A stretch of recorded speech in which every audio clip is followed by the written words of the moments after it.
Cabo family, hey, it is second Sunday. Welcome to our monthly lecture where we discuss a topic in African spirituality. Hey, Bliss be back in the building from prayer. Hey, Jen, Naila, Tabitha, Falokun. Hey, Toya, see you back. Yes, Bliss. Hey, Epiphany, give thanks. Ready for round two. Too blessed to be stressed. Yes, so. Ekabo, Gwen, Fran, Sharon. Hey, oh boy, good to see you. Keisha, Iya Wo, Erica, Lafiani, welcome back. Hey, Natasha, give thanks. Welcome back, round two. Hey, we're talking about mental health today. Leslie, good to see you. Oba Lafia, thank you for tagging somebody into the room. Ayana, hey, good to see you, sweetie. Jaquila, hey, AJ back in the building. Alafia, hey. I got a goon, I got a ya, I got Oshun, I got the sun, I got the moon. Hey, shout out to my brother Richard Raw with the Iwa Pele. We're going to find out the connection between Iwa Pele and mental health. Hey, give us your character today, I say. Hey, Nora, give thanks, blessings. Welcome back into the building. It is second Sunday. You know how we do. Yes. We are ready to speak about mental health and African spirituality. Welcome back into the building. Give thanks and praise. Hey, I got Ogun. Hey, I got Oya. I got Oshun. Hey, give thanks. Welcome, blessings. It's second Sunday, non-DT. Give thanks. Welcome back into the building, family. It is second Sundays with Iya Funlayo.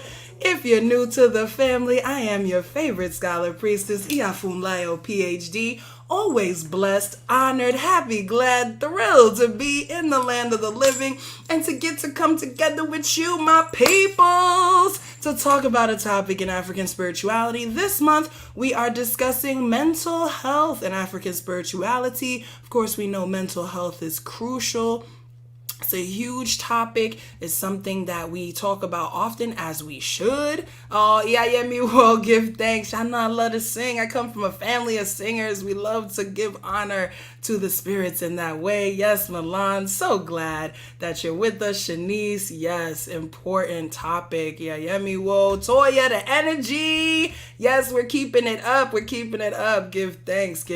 So understand, first of all, I am just, again, thrilled to be with you. And we're going to start off. Yes, come on, Leslie. We need to take our mental space, our minds, bodies, and spiritual beings. Ashe, hey, safe travels, T. Good to have you with us. Blessings to the whole family. First of all, you know how we start off here at Ase Ire? We just like to call in on the energy of all of our divine beings. And understand, let's be very clear. This right here is a mental health practice. This right here, being together, this right here, calling on our divinities, this right here, this is mental health practice that we are doing when we come together, when we witness one another, when we come together, when we sing the praises of our divinities, when we come together, when we encourage one another, when we come together and we see that there are others who are walking the same path that we are walking. That is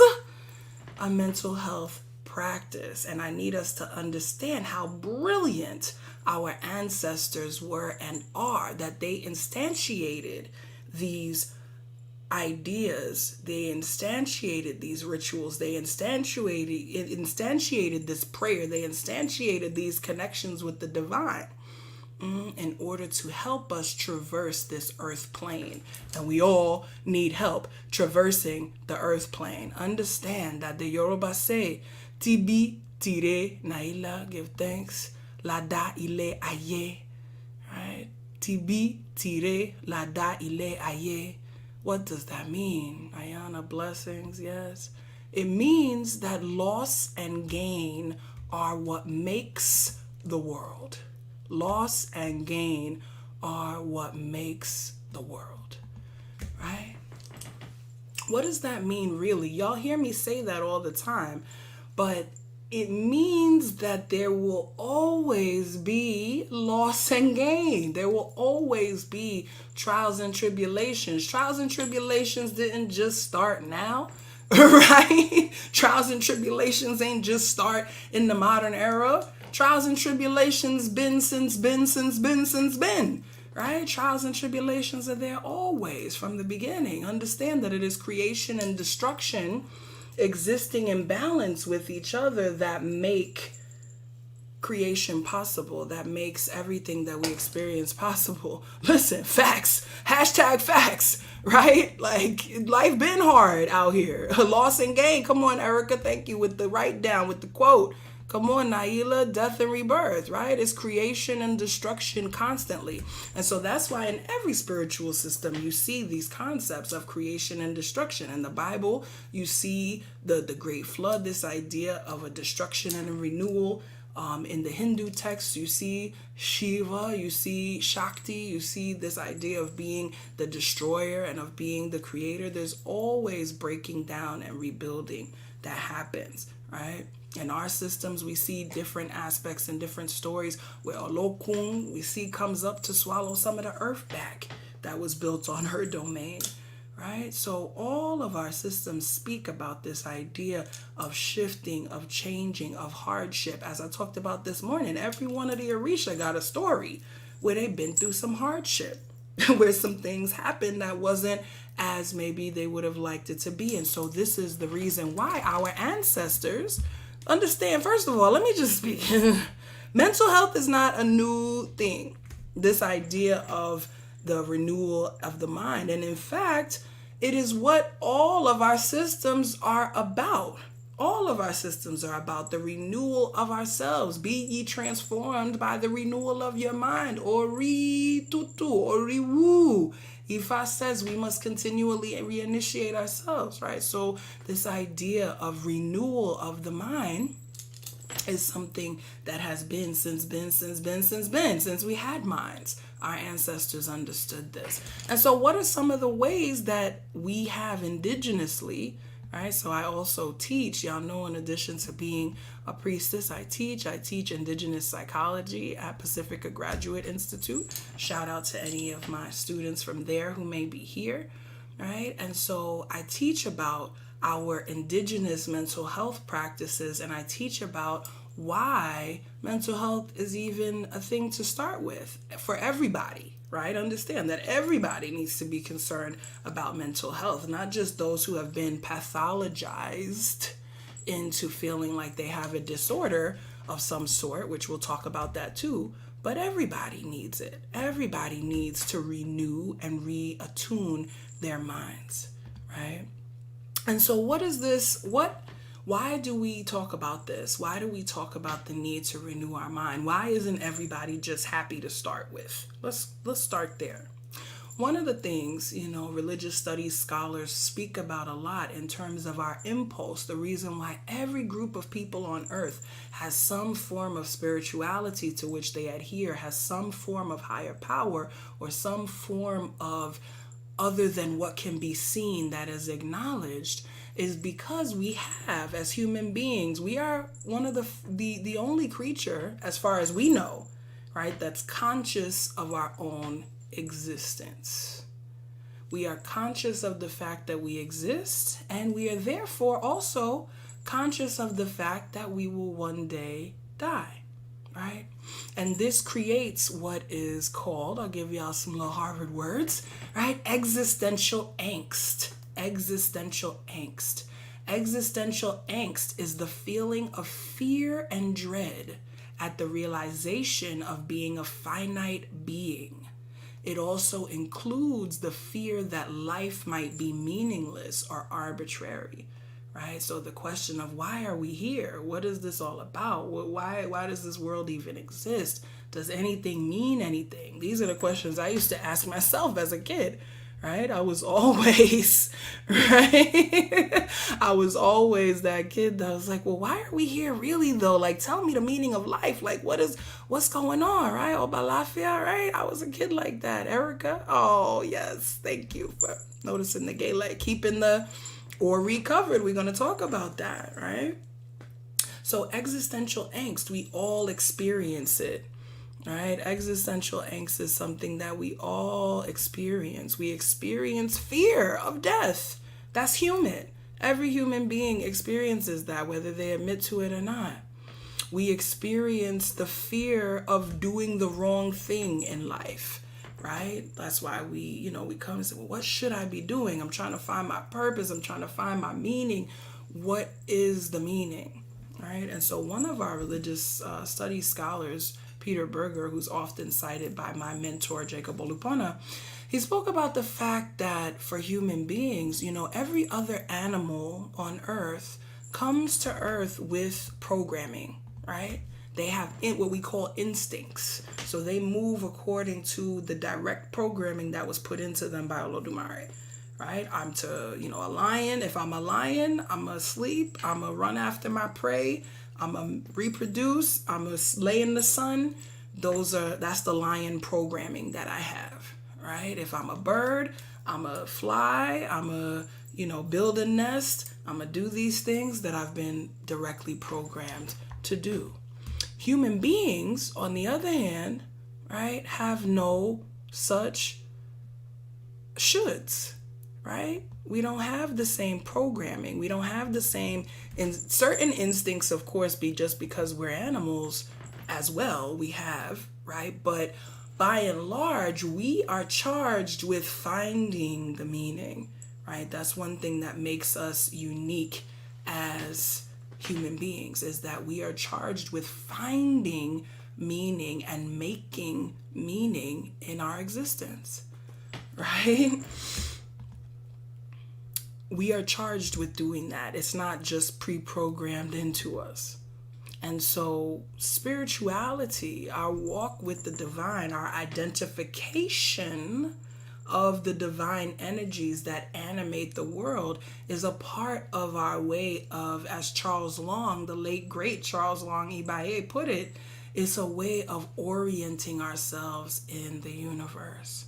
Because if we're not anchored and oriented, we could really feel ourselves to just be grains of sand blowing in the wind and blowing on the beach, right? I understand, Antiquated Lemon, come on. Yes, I'm glad it's right on time. I've been our blessings, right? So these are the things. This is the stuff that we don't talk about. Nobody wants to talk about the fact that they're afraid to die. Nobody wants to talk about the fact that they're afraid that their life may not have meaning. Nobody wants to talk about the fact that they are afraid of making the wrong choices in life. Nobody wants to discuss that, but it's something that we as human beings go through. And our ancestors understand that. Our ancestors acknowledge that. This is the very reason why we have the systems that we have. This is the reason why we have divination. This is the reason why we have ritual. This is the reason why we have community rights. Because what those things do is anchor us to meaning. They anchor us to a set of deeper instincts as human beings, right? They anchor us into what it means to be human, and they allow us to make meanings in our lives, right? They allow us to make meaning. Leslie says, as a holistic health practitioner, I often find that our own cultures and belief systems are stigmatized and traumatize us. As children, the first 7 years of life are being programmed by our parental family. Exactly. It is. They are. All right. And thank you, Sharon, for being honest, right? Speaking on it. Definitely feel fear around making the wrong decisions. Ashe, Makava, Milan, right? And so, yes, we are programmed. And I'm glad you used that word, Leslie. We are programmed by our environment. We are programmed by our parents. We are programmed by the society in which we live. And so if let's, take a journey traditionally, right? Let's take a traditional journey for a moment. Come with me. I like to tell stories. I like to take you on journeys. Let's go. Close your eyes. Hey. Envision yourself as a traditional person in Yoruba land. Hey. And let's say the day you were born. Let's go back to the day you were born. The day you were born, the moment you were born, your parents would have looked at the position that you were born in. Your parents would have said, hey, this child is Aina. This child has the umbilical cord around their neck. This child is Ike. This child came out feet first. This child has the call on them. They would have noticed that first. That would have been the first thing used to make meaning for you, right?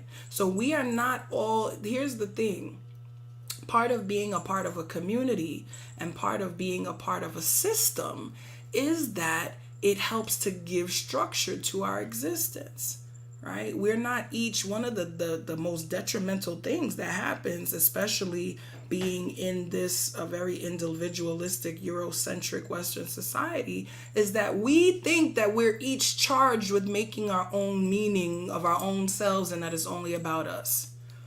And that anybody who feels that way, that it's only about me and that I can only make my own meaning in the world, there's no way that we can be happy with that. Right? When we feel unanchored, when we feel like we're not connected to something greater than ourselves, then it does all feel very arbitrary. Right? So in our traditional times, the day we are born, the day that we are born, we make note of the position of our bodies as we're born.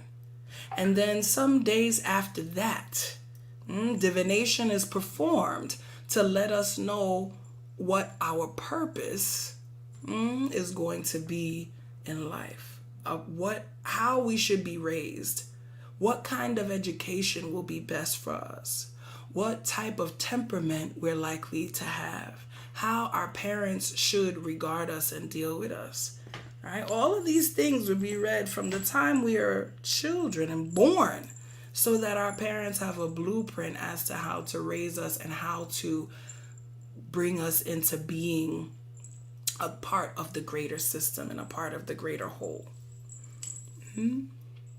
But when we don't have those things, which we don't now, this is when we have mental health crises. And this is when we begin to have problems. And so Malidoma Somé, one of the books, I'm going to share a couple of books with y'all that I use when I'm teaching. Malidoma Somé speaks about this in his book Ritual. He talks about how ritual, right, how setting order in the world, having rituals, particularly those that go on, annual or time bases, or those that are based upon our age and things like that. This is one of the ways that we keep order in the world. This is one of the ways that we make meaning, right? And that when ritual is not there, he says, when ritual is not there, we feel scattered, we feel unanchored, we feel disconnected from our humanity and each other, we feel sad, we feel depressed, right? Let me use some of the words that we're more likely to hear used now. We feel anxious, anxiety, right? We feel all of those things when we are not anchored into our existence by rituals of the type that I just described, by saying, hey, you came here for a purpose, and knowing that from the very beginning. Not seeing, oh, well, let's see how smart you are, see how well you can be used. Hello, somebody, because that's what our system here that we live in speaks about. It says, well, we don't really care who you are as a person. We don't really care what's going on with you, unless you're a certain type of person who can be especially utilized. But in other, we only care about how good of a cog in our machine you can be, right? We just want you to be well enough to be a cog in the machine. We just want you to be well enough, right? We just want you to be well enough, right? We just want you to be well enough, right? Yes. What can you do for me? Thank you, Milan. That's what capitalism says. What can you do for me? What's in it for me, right? It's me, me, me, me, me. And that is a part of the detriment when we're only looking at ourselves, when we're only looking at what's going on with us and not seeing ourselves as a part of a larger whole. That's where we get into what we now deem mental health crises or mental health challenges. That's when our existential angst, to go back to that term, right, is on fleek, is on high, right? When we don't have a purpose, when we don't feel anchored, now we feel fearful, we feel anxious, and all of those things. And so setting our purpose from the very beginning was one of the ways that our ancestors had of alleviating this existential angst, of alleviating this stress, right? Before we even began to feel it. This is why, let me let you understand, many peoples, as I've traveled the world and studied, and as I've talked even about mental health and things like that, they don't understand the concept. Right? They don't understand the concept. It's like, well, people are sad. Okay, so what are they sad about? And I'm like, well, they're just generally sad. But what do you mean generally sad? I don't understand. Generally sad. What does that mean? Right? Because it just doesn't compute, because when you're dealing with people who are still anchored into the systems that give their lives meaning, right? When you deal with people who are still anchored into who they are, and understand all of us have been disconnected to some degree, whether we're here in the diaspora or on the continent, but there's still a larger level of anchoring into who one is and what one's position and purpose is, who one's family is, who one comes from, right? The lineage, even that, being able to say, I am the child of the child of the child of the child of the child of, right? And all those kinds of things anchors us into this existence. And so one of the things that we do in order to continue to anchor ourselves and in order to cool our heads, right? So understand, ritual is a key to all of this. I'm giving you a couple of points. So ritual, key. Ritual is key. And understand that ritual doesn't have to take, fancy forms. Anything that we do to give order to our lives. So if you have the ritual, right, coming to prayer and meditation with me every Sunday, that's a ritual.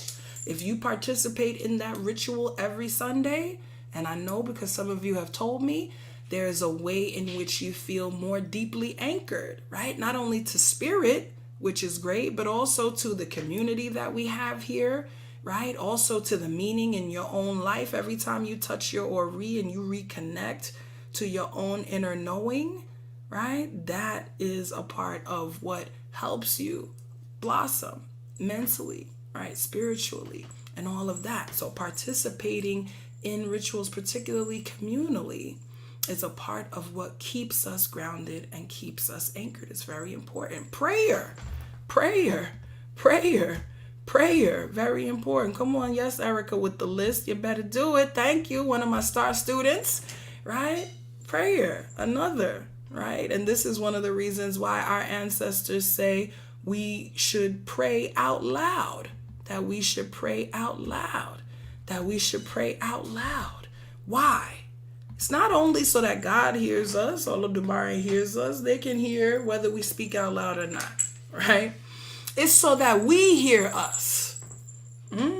Understand, when we pray, and I'm going to talk about this if you haven't gotten your registration for next weekend, Community Wellness Conference, and that's one of the reasons I'm talking about this today, because next week we're going to do some workshops and things together to help attune ourselves even more deeply, right? When we pray, we want to hear ourselves.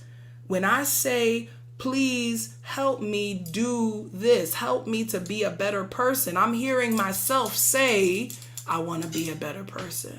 When I say, please help me to not be sad, I'm hearing myself say, I don't want to be sad. When I say, please help me to be more empowered, I'm hearing myself say, I want to be empowered. And it's important for us to vibrate our own eardrums with those vibrations, right? These are parts of the things that keep us on target. These are the parts of the things that soothe the existential angst that we may be feeling. The work that we do with our Ori, come on, understand. Why did our ancestors stress Ori so much? Those who are new, Ori is our head. Come on and touch that Ori. Why did our ancestors stress Ori? Because they understand, right, that the existential angst that we all feel is real. And that it's something that we have to work through each and every day. And let me tell you how Western society tells us to work through it. Western society tells us to work through it by drinking, smoking, watching other people live their lives. What is that? TV. I mean, think about the crazy concept of TV, of even movies and things like that. You're watching other people live their lives. And often lives that are super dramatic. And I ain't critiquing. I be watching some little stuff too. But I'm just saying, think about the concept of this. We are watching other people live their lives, which are dramatic, which are filled with violence often, especially in in American TV, which are filled with angst, which are filled with all of these often negative emotions, but also can bring up some of the positive emotions that we need to feel too. We associate with those characters that we see, and it makes us feel like we're living through something that we're not. There's this concept called mirror neurons that we have in us, that when we see something happening, we feel as though we're experiencing it. And so understand that this is a part of the reason why we watch TV and movies and why it's pleasurable to us, because it makes us feel like we're experiencing something. Understand what I said? It makes us feel like we're experiencing something rather than actually being out there experiencing it. Rather than being out there experiencing it ourselves. And then C, come on. Yes. C says when we were overdoing TV, Mom used to say we were watching people make money. Because understand, again, that the program isn't even the real thing. It's the commercials, right? It's the keeping your attention long enough to show you something to spend your money on. That's really what one of the biggest purposes, when you look back at the origins of TV and what it was really for and why the programming even started, right, was to actually give cushion to the advertisements so people can make money.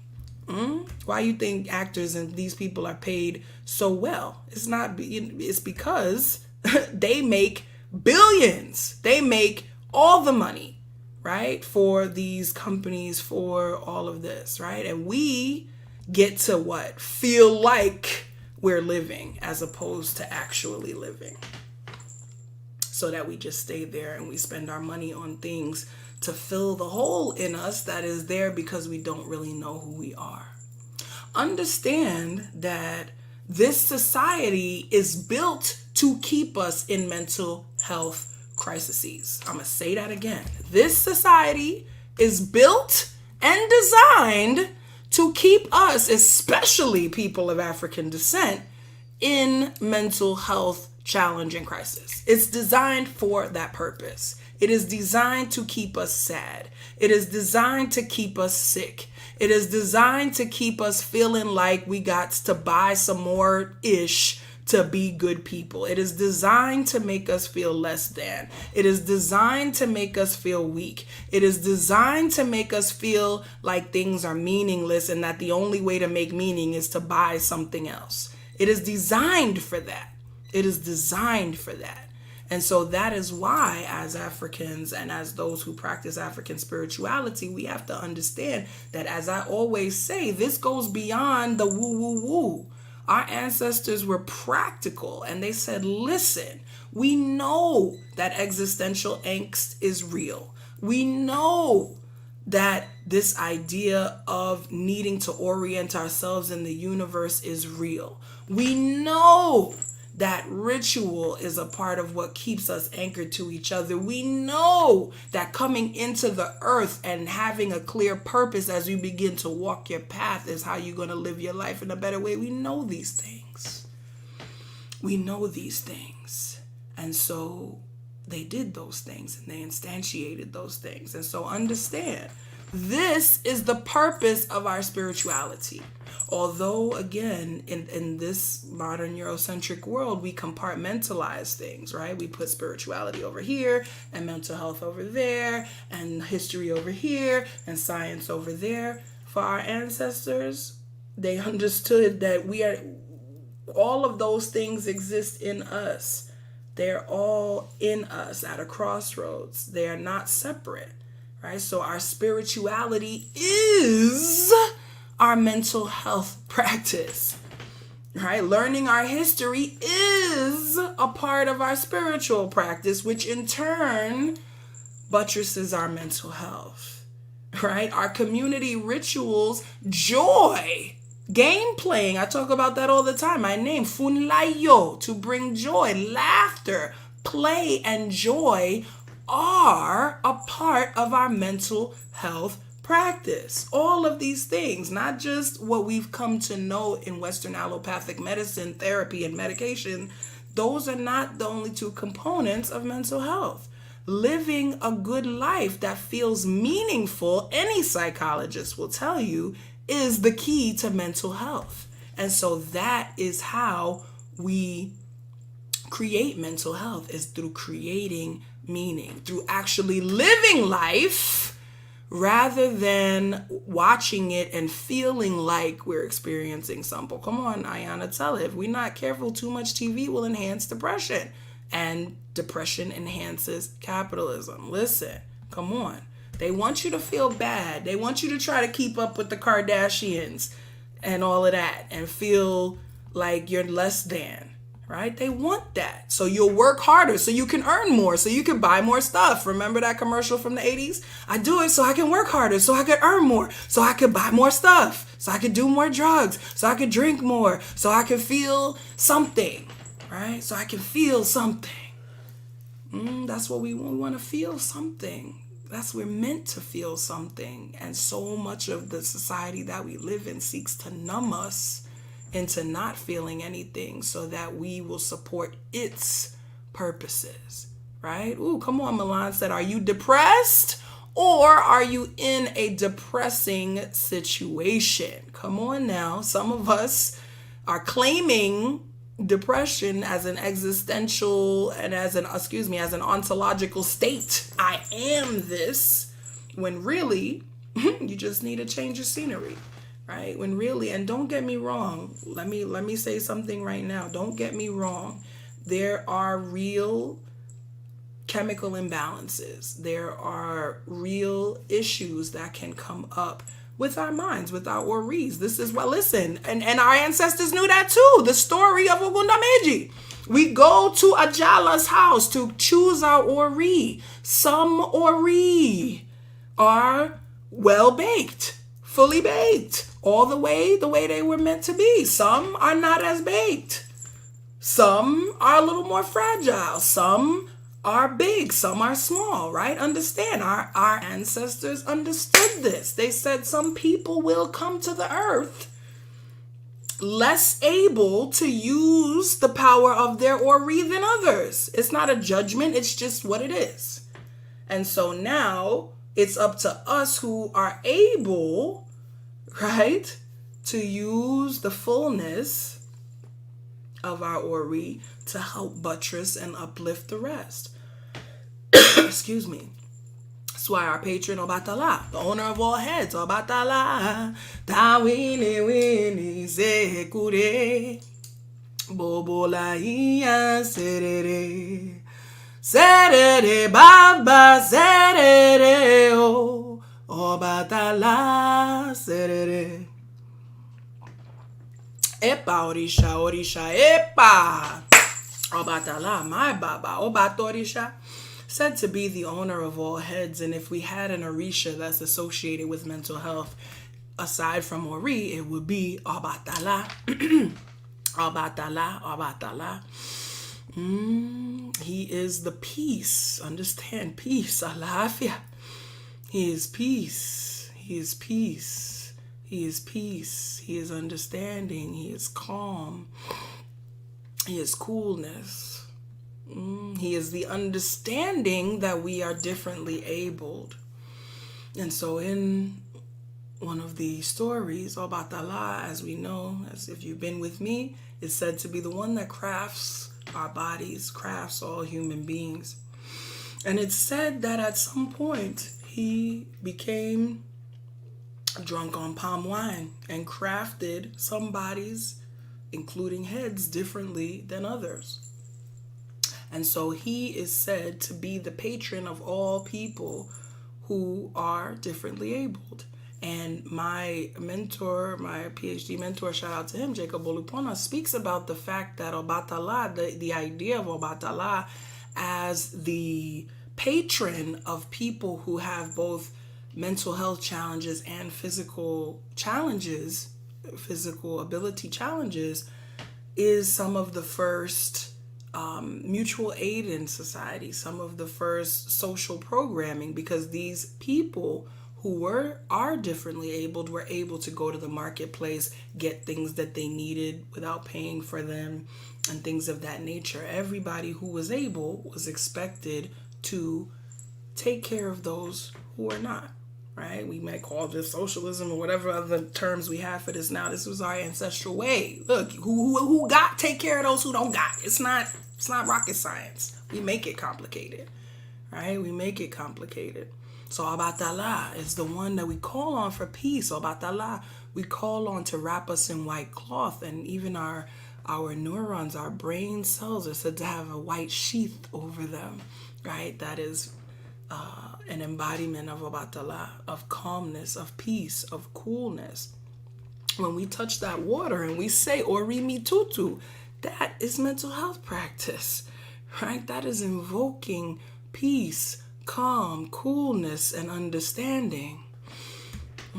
That is invoking the energy of our own inner knowing when we do that, right? Epa Orisha, Orisha Epa, Epa Orisha Epa.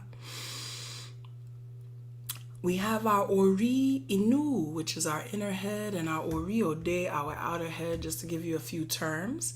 And we also know that Ori is found in 3 places in our body. So when we think about the mind, even when we think about mental health, understand that our mind expands beyond the head, right? We have some of us, our mental health challenge is that we don't listen to our intuition, right? Because we have our Ori head, we have our Inu stomach, and we have our Ase feet. We have to reason things in our minds, we have to feel them intuitively, and we have to be able to carry out those things that we think, feel, and plan in order to be healthy mentally. I'm going to say that again.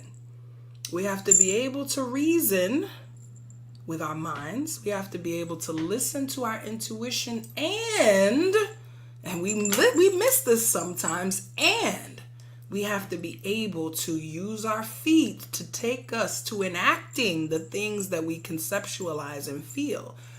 All of those things need to be in alignment in order for us to feel whole and healthy and aligned. Again, our ancestors understood this, right? Our ancestors understood this. Our ancestors understood this, and that's why we have these systems. That's why we have these systems. That's why they have endured. Understand, we're not crazy. We use what works. These systems endure over time, because they work.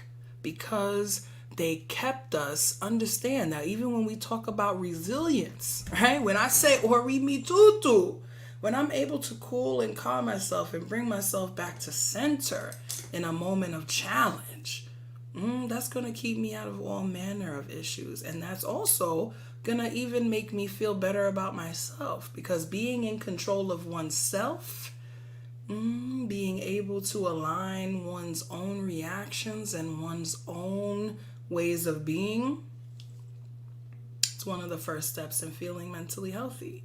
Much of the time when we feel mentally unhealthy is because we feel like we're not in control.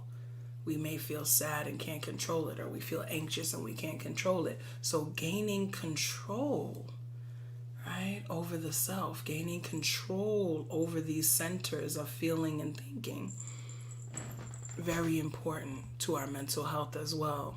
Very, very, very important. I did see the question, very important question that was asked about, if people who take their own lives and what the understanding from our African perspective is around that. Okay. It is not, it depends. First of all, I'll say that it depends on the system that we're speaking about. And when we get into these states of despair, let me go back and just say, take a breath, because I know this is a heavy topic, but we have to know that this is real. And the reason why mental health, understanding our mental health and massaging ourselves and staying mentally healthy before there's a problem. See, this is the issue with our Western medical system, is that we only tend to deal with things when there's a problem. We say, are you sick? Then go to the doctor. If you need something fixed, then we'll fix it. Not really, but we'll purport to fix it, right? Instead of saying, how do we stay well? So when I speak about mental health and African spirituality, I'm talking about staying well. I'm not talking about treating once there's a problem, because we already know, as I said, that this society leads us towards those problems, right? And sadly, because of the way that our society does lead us towards those problems, we do have those individuals who decide that they'd rather not be here. At times, this can come from, so there's a couple of things spiritually that are connected to this. This can be connected to Egbe, right? Our heavenly comrades. So when we are in the spiritual realm, before we come here, we are connected to other spirits, right? In the spiritual realm. And those are called our Egbe or Rum. And there are times at which, if we are here on earth and we're not having a good time, that our Egbe can call us back. They can say, look, if life is not going well down there, come on back, right? And that happens at times. Other times it may not be connected to Egbe. It could just be a person's own spirit that decides they can't take being here any longer. There are different schools of thought around this.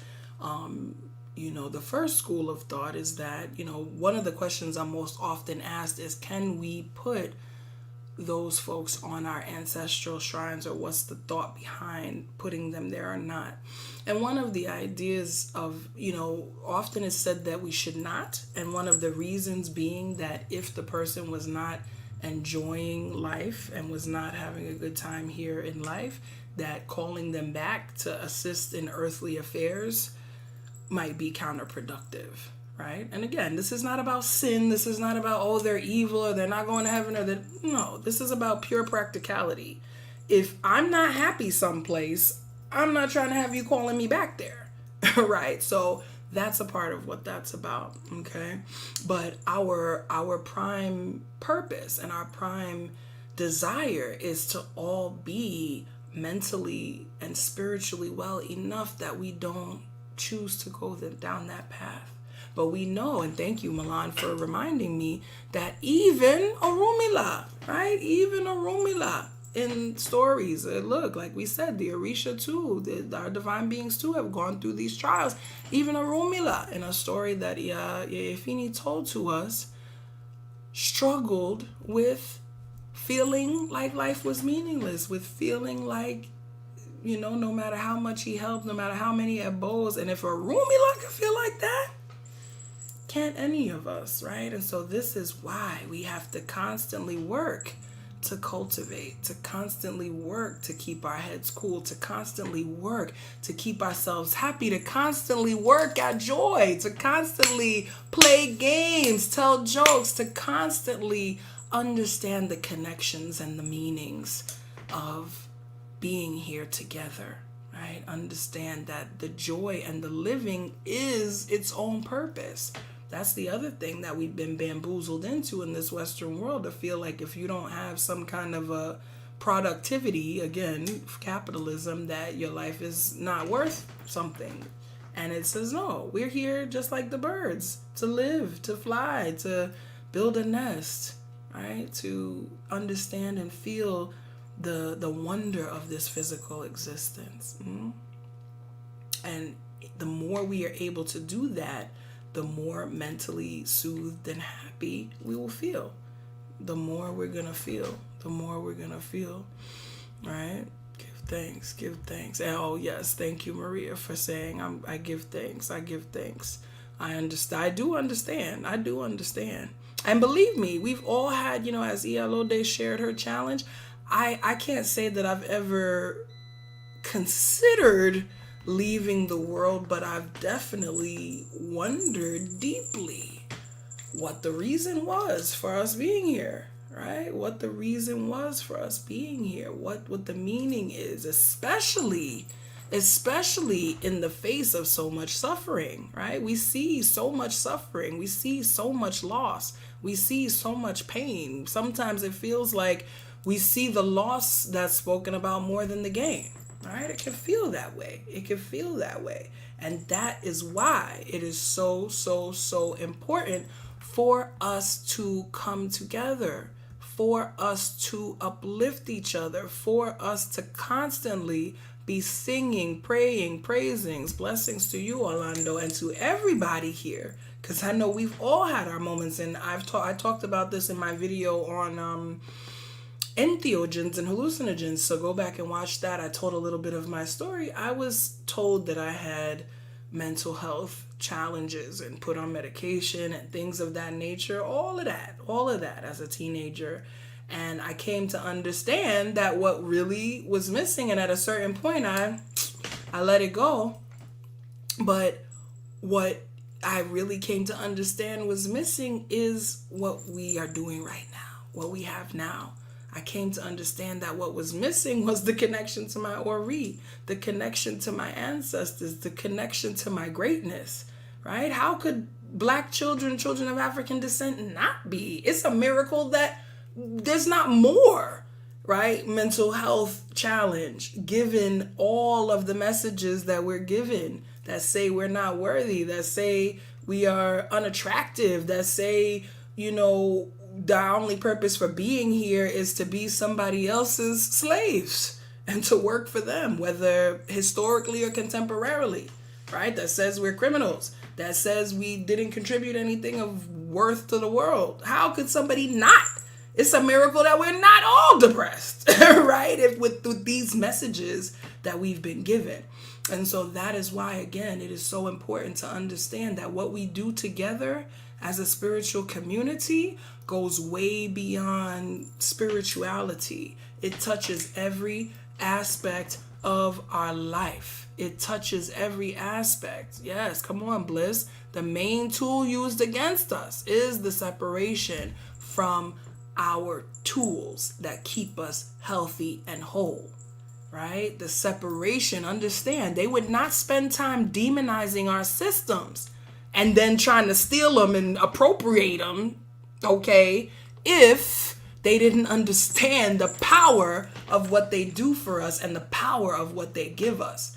Understand, as I talk to my classes about, that resilience can only happen if you are strong to begin with. I'm going to say that again. Resilience can only happen if you are strong to begin with. So we get a lot of focus on resilience as African descended peoples, but understand that the reasons we are able to be resilient The reason we are able to be resilient is because of the strength our ancestors instilled in us. The reason we are able to be resilient is because of the rework that our ancestors did. The reason we are able to be resilient is because it's already in us. The strength is already in us. Excuse me. Come on now, Ajogun, trying to stop the truth.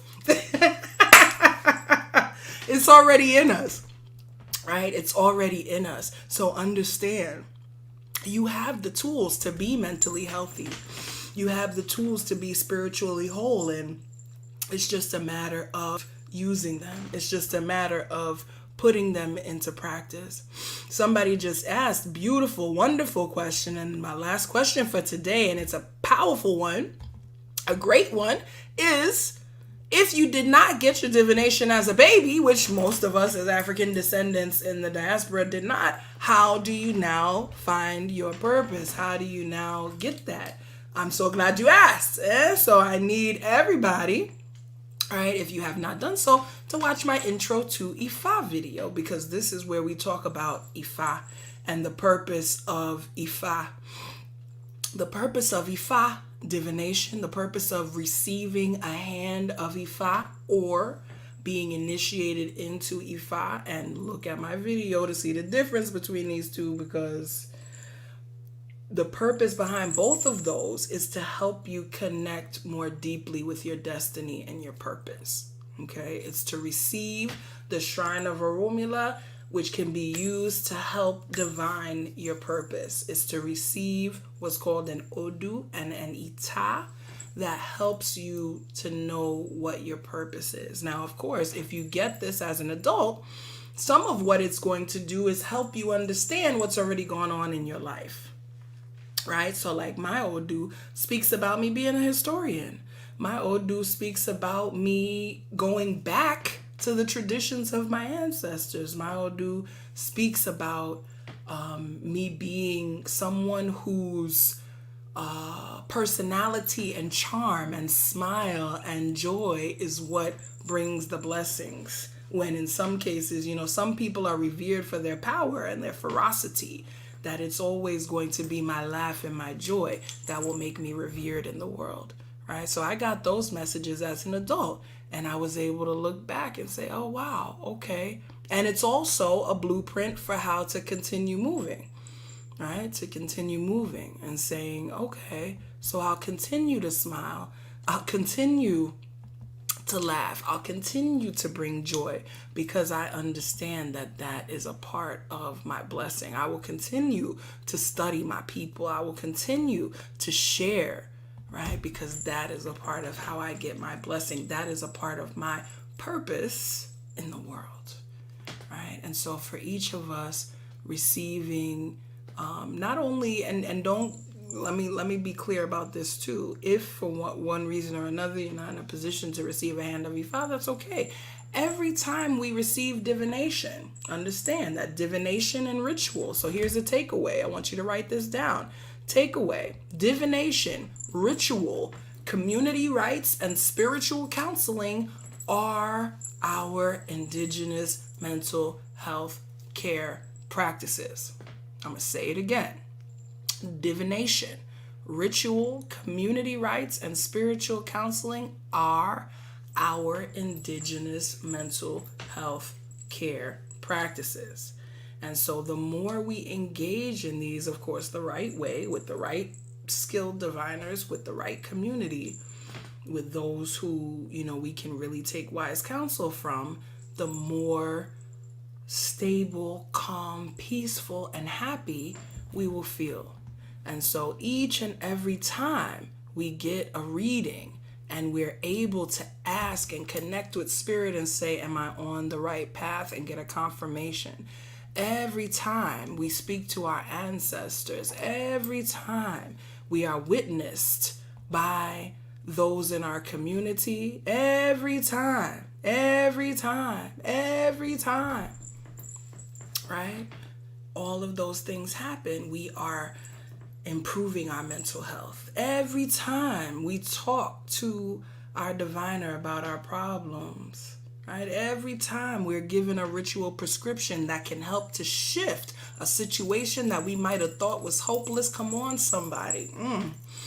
Because I done seen it. I have seen it. I have seen it. I have seen it. Every time we give a word of advice that is timely, every time the Ebo moves heaven and earth and things shift and change in a way that we can never imagine. Every time we light a candle or we sit with our water and we feel the presence of our ancestors, every time we do that, we are uplifting ourselves mentally and spiritually.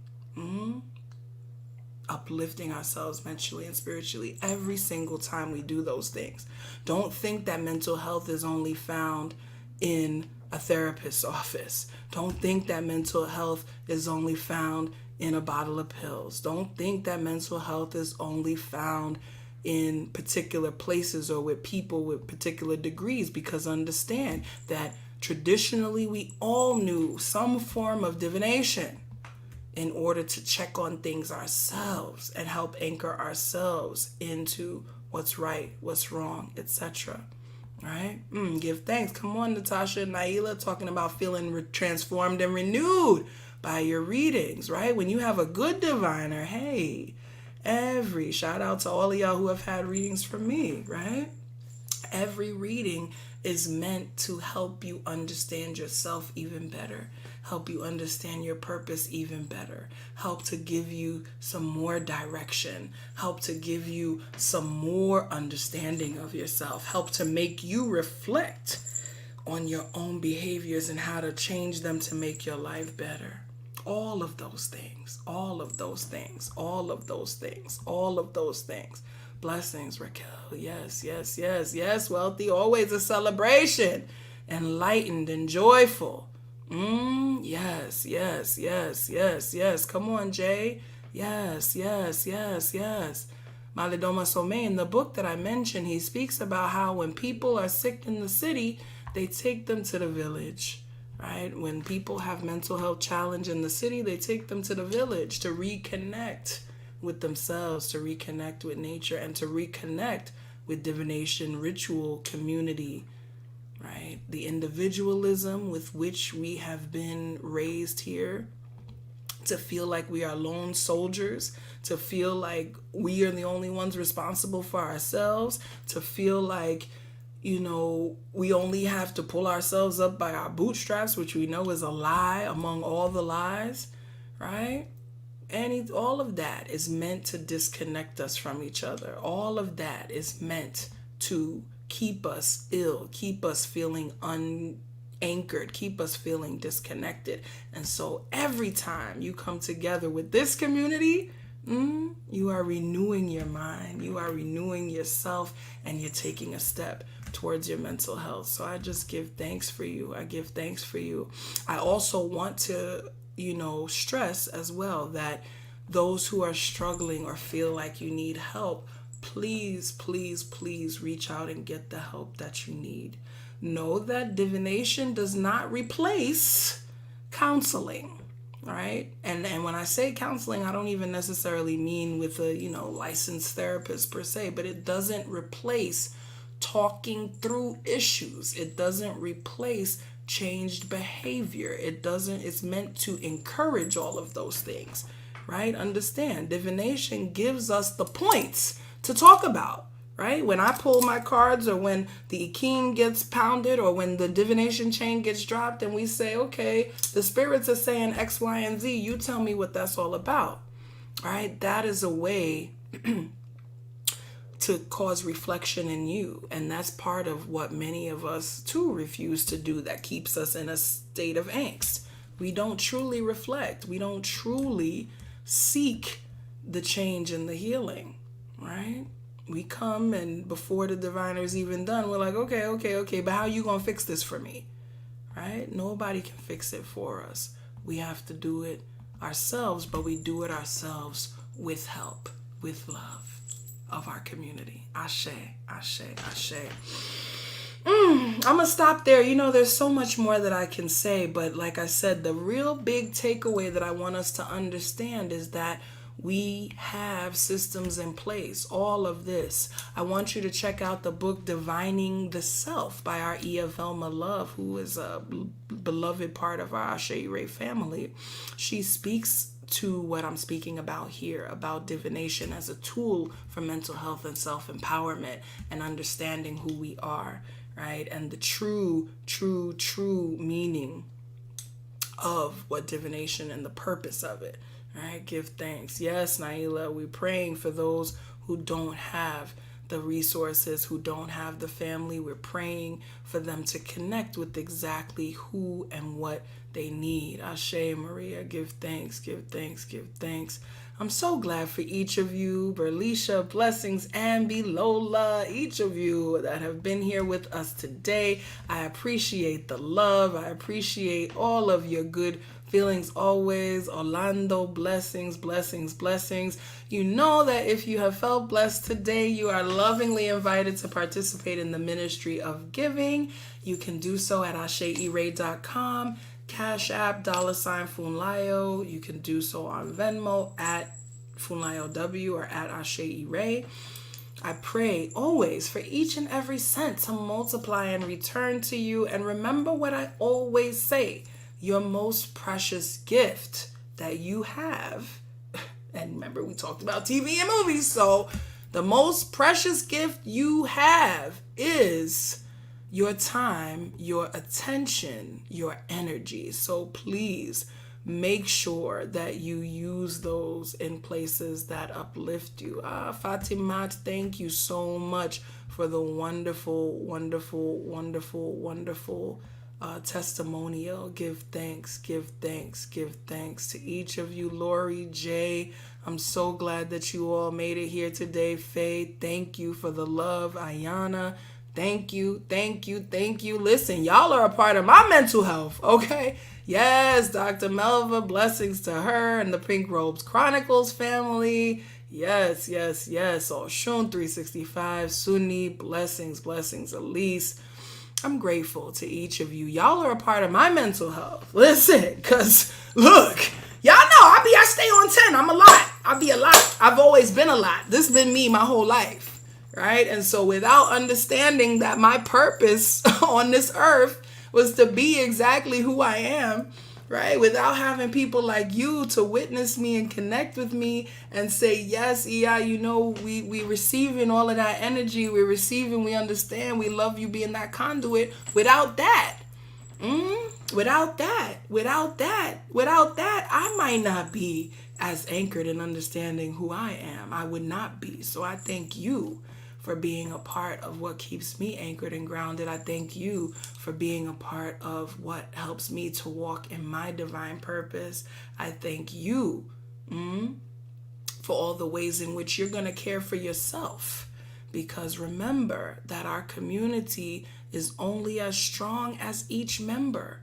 Our community is only as strong as each member. So it's in each of our interests to uplift those who are next to us. It's in each of our interests to uplift and have all of us mentally and spiritually well. It is in each of our interests to do everything that we can to make sure that we are all well, not just one of us, right? Not just one of us. I could just share these things just with my godchildren, but no, the Ifa and the Orisa and the ancestors and all of my beings said, no, you have to be out here for the world. And I didn't want to do it.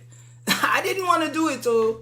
But they said that this is a part of the medicine. And so I thank you for receiving the medicine. I love each of you so, so much. I look forward to being with you, throughout the week. Y'all don't have to miss me. Y'all don't have to miss me too much because we're going to be together again tomorrow morning, 8 a.m. on Clubhouse. If you are not already on Clubhouse, I'm going to need you to get on there. Follow me at Iya Funlayo and join us at 8 a.m. every Monday morning, where we have Monday mornings with Iya Funlayo. We reflect on our messages from the weekend. And I also beautifully get to hear from you. So if you'd like to let me hear your voice, if you want to say hello to me, if you have a testimonial to share, anything that you're moved to share with the family, we invite you to come and join us there at 8 a.m. tomorrow, and also on Wednesdays at noon. Always connect with us at aseire.com for everything that we've got going on. Faye, I look forward to seeing you. Everything that we've got going on. Bliss, give thanks. Ambi, it's Eastern time, 8 a.m. Eastern time. We will be together tomorrow again at noon Eastern on Wednesdays. So that has replaced the Wednesdays. So we still get together on Wednesdays. Those who are saying you missed the Wednesdays, it's just shifted. So I'll look forward to seeing you there. Let me know you were here today by texting Sunday 9 to 917-634-4680. That is 917-634-4680. And what's going to happen is somebody who texts me today, here's the drum roll, featured class. We are now opening registration for Communiversity. And guess who your featured professor is this month? It's me, yours truly. I'm going to be teaching. Y'all have been asking, and it is here.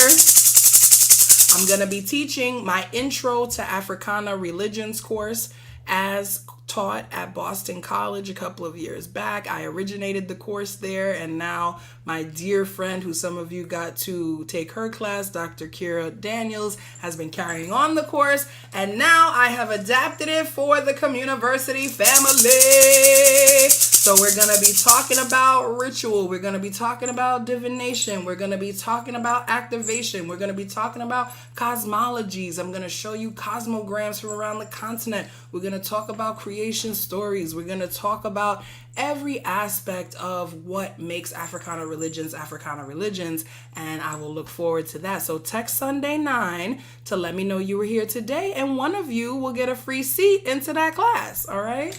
I'm so looking forward to it. I'm looking forward to being with you. I send you the biggest love. I thank you for your support. I thank you for everything that you do for the Ase Ire family, and I love you for being a part of it. Yes.